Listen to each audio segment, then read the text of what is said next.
Hoje nós vamos conversar sobre dois tipos de revestimentos. Visualmente eles se parecem muito, mas o preço, o custo deles é bem diferente e principalmente as características técnicas são bem diferentes. Nós vamos conversar então um pouquinho sobre porcelanatos e cerâmicas.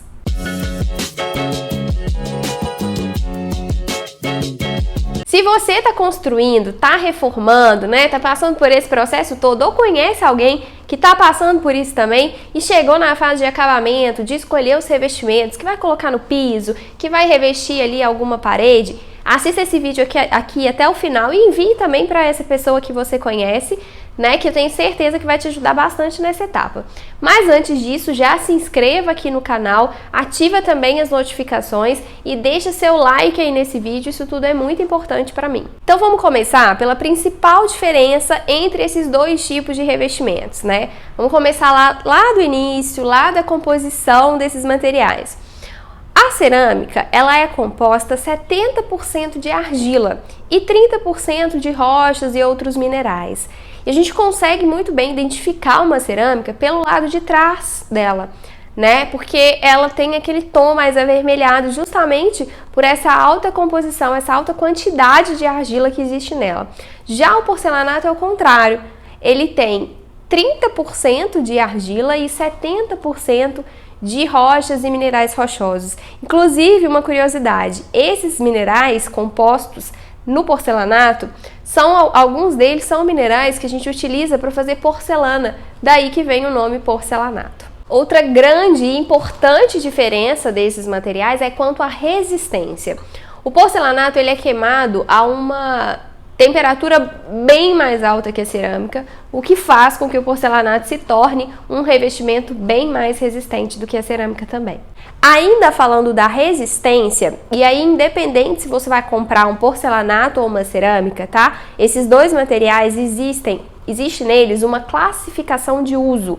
É um número que você vai encontrar ali atrás da peça, na etiqueta, no site do fabricante, Enfim, é uma informação importante que você deve olhar. É um número que vai variar de 1 a 6.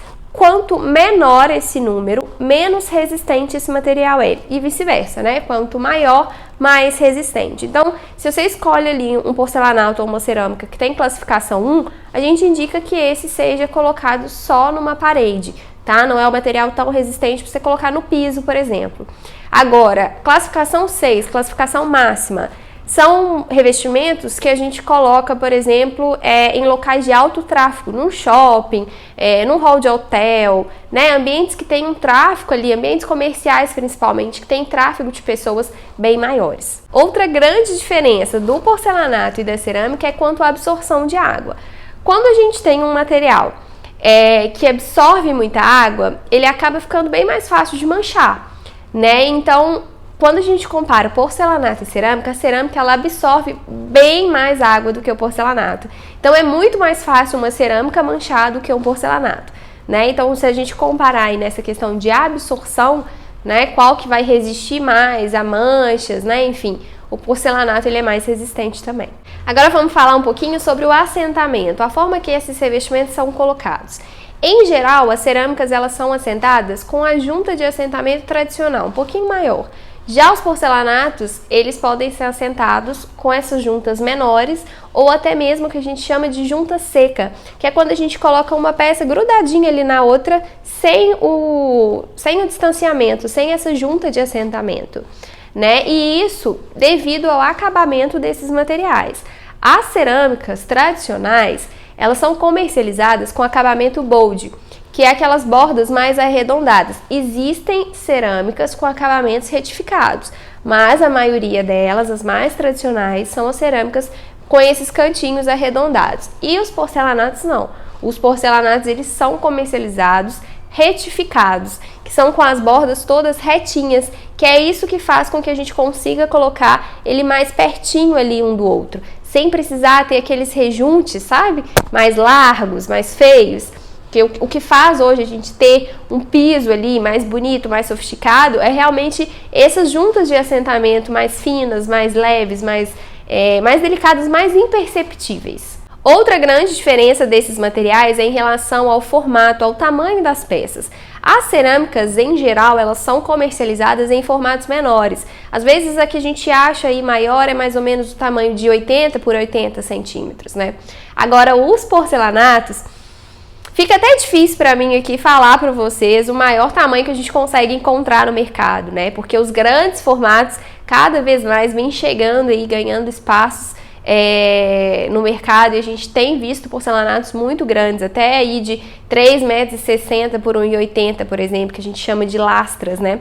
Inclusive tem se tornado ótima opção para a gente fazer tampos de mesas, bancadas, porque a gente consegue fazer, como eu falei, né? Já expliquei várias características, é um material muito resistente e aí a gente consegue fazer isso quase que sem emenda nenhuma. Outra grande diferença é em relação à variedade de texturas, de acabamentos, de estampas, né? Os porcelanatos a gente tem essa maior variedade, né? Na hora de escolha, a gente tem mais opções do que as cerâmicas. E outra diferença que eu sei que todo mundo fica querendo saber é em relação a custo, a valor. Os porcelanatos são sim mais caros, tá? Do que as cerâmicas. Mas hoje a gente tem porcelanatos, por exemplo, de 80 por 80, que tem um valor muito bacana, um preço muito acessível. Uma dica, né, para quem quer realmente aí economizar, é colocar porcelanato no piso e cerâmica na parede, tá? O piso a gente precisa de um material realmente mais resistente. Na parede, se você quiser economizar, eu te aconselho a colocar, mas te aconselho também a fazer um orçamento, tá? Existem porcelanatos com formatos menores, que você vai conseguir um preço bem bacana, eu tenho certeza. Então é isso, eu espero ter te ajudado aqui, esclarecido um pouquinho sobre a diferença desses materiais, que eu sei que às vezes é difícil, às vezes falta um pouquinho de informação. Se você gostou do vídeo, deixa seu like, se achou que foi interessante também, envie para alguma pessoa que você acha que precisa saber um pouco mais desse conteúdo também. Se ainda tiver ficado alguma dúvida, pode deixar aqui nos comentários que eu vou te responder. Um beijo para você e até o próximo vídeo.